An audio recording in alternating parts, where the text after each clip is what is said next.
personne n'est disqualifié car le Père ne disqualifie personne. Autrement dit, si tu disqualifies quelqu'un, c'est que toi-même tu es disqualifié. Et c'est ce que j'aimerais vraiment te partager aujourd'hui. Je ne sais pas si tu as compris. En d'autres termes, vu que le Père ne disqualifie personne, personne n'est disqualifié. Ok? C'est-à-dire que tout le monde est dans son plan. Il y en a pour tout le monde, à tous ceux et celles qui sont ses enfants. Mais si nous disqualifions les personnes, ça veut dire que nous les empêchons de prendre part à l'héritage du royaume, donc nous les disqualifions, ça veut dire que nous-mêmes, nous sommes disqualifiés. Et ça, c'est un principe fort que j'ai compris. C'est comme le pardon. Si tu ne pardonnes pas, Dieu ne peut pas te pardonner. Si tu pardonnes, Dieu peut te pardonner. À la mesure où tu pardonnes, tu seras pardonné. À la mesure où tu qualifies les gens, tu les estimes, tu seras estimé. En fin de compte, si tu disqualifies les personnes, c'est que toi-même, dans ta relation avec Dieu, tu dois être disqualifié. Vous savez, c'est comme l'abuseur abusé. Quand tu es abusé, tu deviens abuseur. Et il y en a qui vont dire, mais non, Lucas, moi j'étais abusé. Oui, peut-être tu ne reproduis pas la même chose, mais inconsciemment, tu crées autour de ton cœur des remparts, des gardiens, qui vont à leur tour, d'un moment donné, commencer à reproduire l'abus que tu as vécu, si celui-ci n'est pas réglé. Mais avant d'aller plus loin, je voulais juste te dire, si tu ne me connais pas, je m'appelle Lucas Banovic, du ministère Prier dans la rue. On a fondé ce ministère-là, c'est une plateforme d'évangélistes.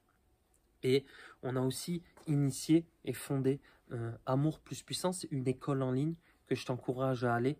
Tu verras dans les formations gratuites ou dans la newsletter et tu rentreras et tu auras la possibilité d'accéder à ce genre de formation. Et je t'offre les 2 premières sessions pour que tu puisses voir comment la parole et les témoignages peuvent changer radicalement ta vie. Donc, une des choses que j'aimerais parler aujourd'hui, c'est que nous devons qualifier les gens comme le Père les qualifie. Donc là, à l'instant, j'étais en train de boire un café. Nous sommes dans l'église du Gospel Center à Annecy. Il y a du mouvement qui passe ici. Et je suis en train de parler avec mon ami. Et mon ami me dit, tu te rappelles, ce week-end, on était dans un autre endroit. Et une personne est venue et a dit cette chose. Bonjour, évangéliste, oh, homme puissant de Dieu. Elle m'a dit bonjour. Et elle s'est retournée et a dit, oh là là, toi, tu as quelque chose de spécial. Et du fait que j'ai vu ce que tu avais à mon ami, elle parle, je réalise que tu as quelque chose à me donner. Peux-tu prier pour moi? Et là, on vient de parler, en fait, de ce cri qu'il y a dans beaucoup de chrétiens, c'est ce cœur d'orphelin. Pourquoi? Parce qu'on commence à qualifier les gens parce qu'ils sont reconnus par les autres et par les autorités. Elle est venue vers moi, pourquoi? Parce que publiquement, on m'a reconnu, on m'a dit « Oh, évangéliste de feu, celui qui n'a pas peur, celui-ci, on m'a reconnu. » Et comme on m'a reconnu, des personnes à la suite de cela sont venues. Et j'ai aucun souci avec ça. Mais ils viennent en te parlant et en te reconnaissant par le titre, au lieu d'avoir les yeux de Dieu et te reconnaître par le cœur.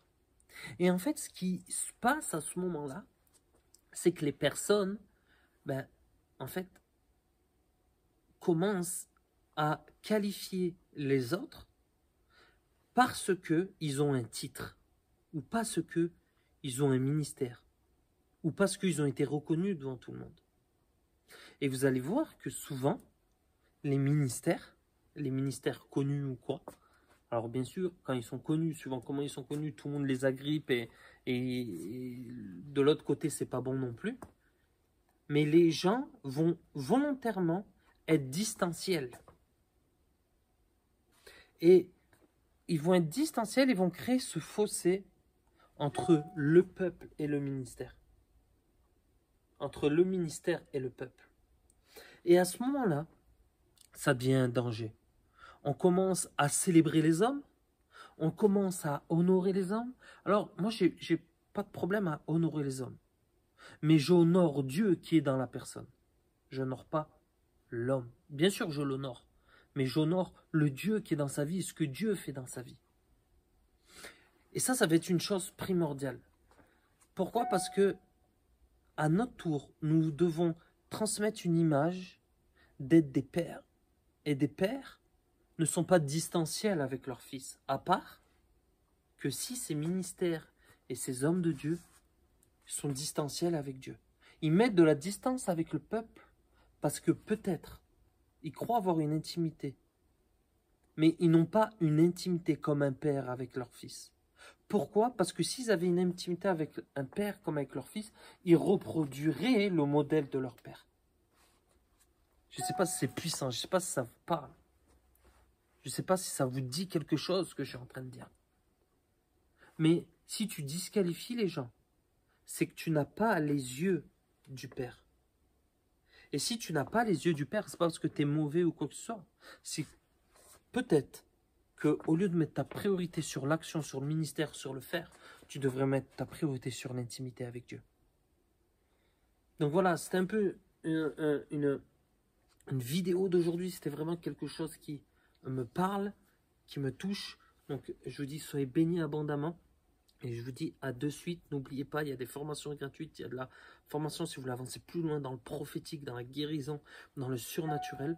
Donc pour cela, vous voyez, il y a une newsletter en bas, il y a les formations gratuites. Si vous rentrez votre mail, eh ben, vous recevrez les nouvelles que j'envoie chaque semaine. Soyez bénis abondamment.